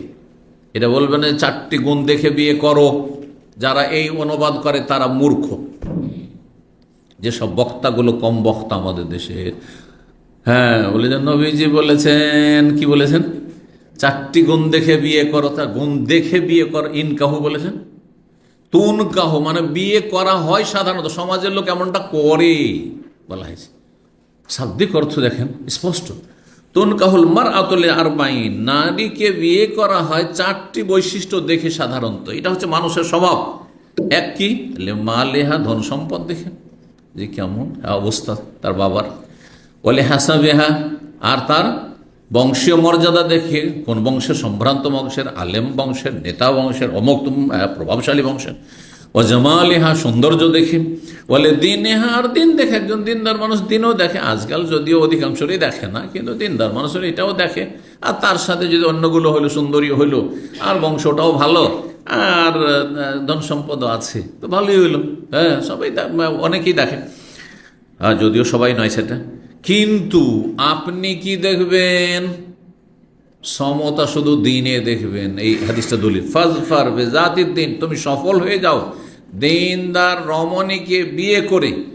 না হইলে যদি দিনদার ধার্মিক, তারপরও তার পয়সা নেই, গরিবের মেয়ে, সেই দেখতে সুন্দর নাই, সে বিয়ে করলেন না, পয়সা নাই সেই জন্য বিয়ে করলেন না, তাহলে তারে বাতি আদাকা, তোমার 2 হাত মাটিতে মিশে যাক, মানে তুমি ক্ষতিগ্রস্ত। ভালো একটা দিনদার মেয়েকে ছেড়ে দিলেন আর সুন্দরী দিকে বিয়ে করলেন, এই সুন্দরী দেখা যায় পরিচয় লিপ্ত বান্দরী। বুঝতে পারছেন? সুন্দরী মেয়েতে বেশি ফিতনা থাকে। হ্যাঁ, বোঝা গেছে না? সুন্দরী মেয়েতে বেশি ফিতনার আশঙ্কা থাকে। এই জন্য সুন্দরীর পিছনে এত ছুটবেন না, আগে দিনদার দেখে যদি সুন্দরী পান তাহলে নূরুন আলা নূর। সর্বশেষ হাদিস, সাহাল বর্ণনা করছেন, সাহাবী, মাররা রাজুলুন আলা রাসূলিল্লাহ, রাসূলুল্লাহ সাল্লাল্লাহু আলাইহি ওয়াসাল্লামের পাশ দিয়ে জনৈক ব্যক্তি অতিক্রম করলো। ফাকালা, তখন নবী সাল্লাল্লাহু আলাইহি ওয়াসাল্লাম বললেন, এই লোকটি ছিল সম্ভ্রান্ত পরিবারের, হ্যাঁ, ধনীর ছেলে। মা তাকুলুনা ফি হাযা, এই লোকটি সম্পর্কে তোমাদের মতামত কি? হ্যাঁ, এর সম্পর্কে তোমাদের মন্তব্য কি? কালু, তখন সাহাবীরা বলেন, হারিয়ুন, সেই ব্যক্তি উপযুক্ত। উপযুক্ত কি? ইন খাতাবা, যদি কোথাও বিয়ের প্রস্তাব দেয়, আইয়ন কাহ, তাহলে অবশ্যই লোকেরা বিয়ে দেবে, চোখ বন্ধ করে ওকে মেয়ে দিয়ে দেবে, বোন দিয়ে দেবে। ওয়াইন সাফার, যদি কোথাও কে সুপারিশ করে যে কাজটা করে দেন একটু, তাহলে আইয়সাফা, তার সুপারিশ, ওকে, কোনো অসুবিধা, আপনি যখন বলছেন অবশ্যই করে দেবো। হ্যাঁ, কথার মূল্য আছে। ওয়াইন কাল্লা, আর যদি কথা বলতে লাগে সবাই, আইয়াস্তামিয়া, তখন সব, বা ইউস্তামা, তার কথা সবাই শুনে মনোযোগী। যখন নেতা কথা বলতে লাগে, পয়সাওয়ালা কথা বলতে লাগে, বোকা হইলেও তার কথা শোনে মানুষ, ঠিক না? এই হচ্ছে এই লোকের ওপর মন্তব্য। কালা, তখন নবী সাল্লাল্লাহু আলাইহি ওয়াসাল্লাম বললেন, সুম্মা, বর্ণনাকারী বলছেন, সুম্মা সাকাতা, তারপর নবী সাল্লাল্লাহু আলাইহি ওয়াসাল্লাম কিছুক্ষণ চুপ থাকলেন। ফামাররা রাজুলুন ফুকারাল মুসলিম, একটু পরে একজন গরিব মুসলিম ওখান দিয়ে যাচ্ছে, একটা অভাবী দরিদ্র মুসলিম সেখান দিয়ে যাচ্ছে। ফাকালা, তখন নবী সাল্লাল্লাহু আলাইহি ওয়াসাল্লাম বললেন, মা তাকুলুনা ফি হাযা, এই লোকটি সম্পর্কে তোমাদের মন্তব্য কি, বলো দেখি। হ্যাঁ, সমাজে হ্যাঁ এর কেমন মূল্যায়ন আছে? কালু, তখন সাহাবীরা, হারিউন ইন খাতাবা আল্লা ইউনকাহা, এই লোকটি উপযুক্ত কিসে? সমাজে, সমাজের নজরে যদি পায়গাম দেয়, কেউ মেয়ে দিবে না, বিয়ে দেবে না, লা ইউনকাহ, কেউ বিয়ে দেবে না। ওয়াইন সাফার, কোথাও যদি সুপারিশ করে যে এই কাজটা একটু করে দেন, যাও করেও দিবেন, সুপারিশ শোনা হবে না। ওয়াইন কালা আল্লাহ ইউসমা, আর যদি কোনো কথা বলতে লাগে তো তার দিয়ে কেউ কর্ণপাত করবে না, তার কথাই শুনবে নাকি। জি। ফাকালা রাসূলুল্লাহ, রাসূল তখন বললেন, শোনো, এটা তো মানুষের কাছে মানদণ্ড, কিন্তু আল্লাহর কাছে মানদণ্ড শোনো। হাজা খায়রুম মিন মিলইল আরদি মিসলা হাজা, এই গরিব লোকটি যে মুসলিম, সে ওই যে ধনী লোকটি যার সম্পর্কে বড় বড় মন্তব্য করলে, হ্যাঁ, তার মতো সারা পৃথিবী ভর্তি মানুষ, হ্যাঁ, এই ধনী লোক তাকে, আর এই একজন লোক সারা পৃথিবী ভর্তি এইরকম ধনী লোকের চাইতে বেশি শ্রেষ্ঠ। কেন? এই জন্য যে এই লোকটি ছিল মুনাফিক। এই যে ধনী লোকটি, এই নয় যে এই লোকটা, যদি সে মুমিন ধার্মিক হয় তাহলে তো তার ধন দৌলত দিয়ে ইসলামের খেদমত করছে, তাহলে তার মর্যাদা আছে, কিন্তু সে ছিল মুনাফিক। তো মুসলিম সমাজে ধরেন এমন এক নেতা, সে কপট, সে সেকুলার, অথবা সে দুনিয়াদার, সে হারাম খায়, সুদ খায়, ঘুষ খাওয়া অফিসার, আর একজন অলিউল্লাহ মাশাআল্লাহ পরহেজগার। তো এইরকম ঘুষখোর আর এই দুর্নীতিবাজ, এই যে রাষ্ট্রীয় সম্পদ লুটপাট করে যারা খাচ্ছে, এদের কোটি কোটি মানুষ, সারা পৃথিবী ভর্তি সব দুর্নীতিবাজের চাইতে একজন আল্লাহওয়ালা মানুষ আল্লাহর কাছে বেশি খায়রুন, শ্রেষ্ঠ। জি, এই ছিল হাদিস। এখানে আজকের আলোচনা শেষ করছি। ওয়া জাযাকুমুল্লাহু খাইরান ওয়া সাল্লাল্লাহু ওয়া সাল্লামা আলা নবিয়িনা মুহাম্মদ ওয়া আলা আলিহি ওয়া সাহবিহি আজমাইন।